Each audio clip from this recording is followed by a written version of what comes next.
Let me ask you something. Has your phone ever felt slow right after a new one was announced? Not because anything actually happened to it, but because suddenly it didn't feel good enough anymore. Last week, your phone was perfectly fine. It took great photos, your apps worked, and the battery lasted all day. Then the company held a flashy launch event. A few cinematic ads later, and somehow your perfectly working phone started feeling ancient. But here's the strange part. Your phone didn't change overnight. Your perception did. And that's exactly what companies are counting on. Today, we're talking about something I call the upgrade illusion. The invisible force that convinces millions of people to replace devices they never actually needed to replace. Once you see how it works, you'll never look at a product launch the same way again.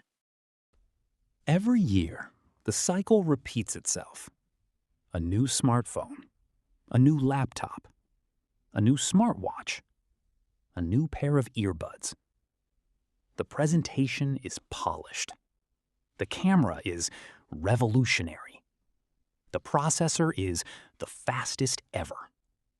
The design is completely redesigned, even when it looks almost identical to last year's model.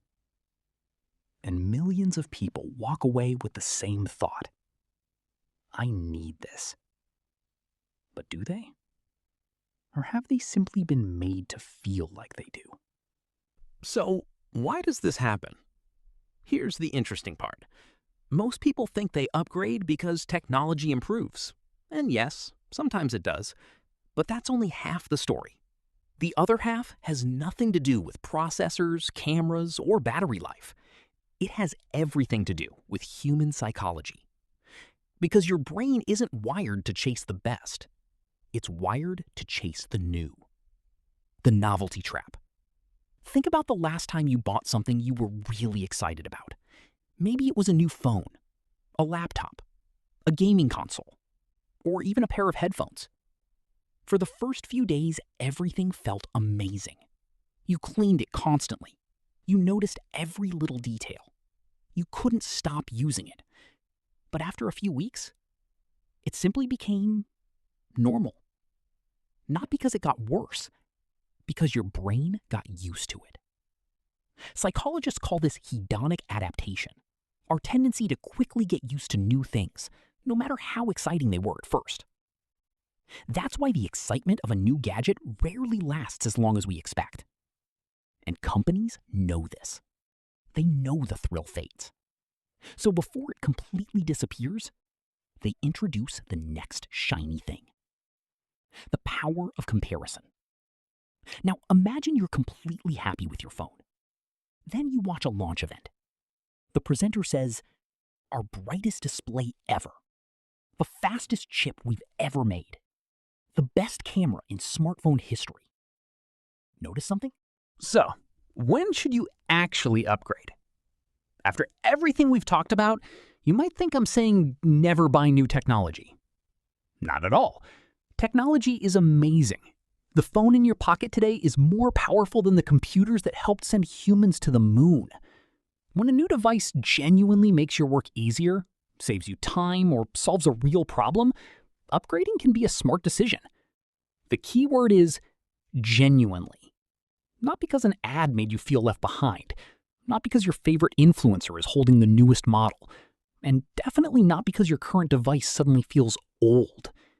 A real upgrade should improve your life, not just your Instagram feed. The most expensive habit nobody notices. Here's something that doesn't get talked about enough. The biggest cost of upgrading every year isn't the money you spend. It's the habit you build. When you constantly chase the next version, your brain starts believing that happiness is always one purchase. Final thoughts. The next time a company announces the greatest device ever made, don't ask yourself, is it better than mine? Ask yourself, is my current device no longer good enough for the life I actually live? Because those are two completely different questions. One is driven by comparison. The other is driven by purpose. And that small difference can save you thousands of dollars over the years. At the end of the day, the smartest people don't always own the newest technology. They simply know the difference between wanting an upgrade and needing one. If you enjoyed this video, make sure to subscribe to Charlie Invests. Every week we break down the psychology of money, consumer behavior, investing, and the hidden ideas that shape your financial decisions. Now, I want to hear from you. What's the longest you've ever used a phone or laptop before upgrading? And do you think it was worth waiting? Drop your answer in the comments. Thanks for watching, and I'll see you in the next one.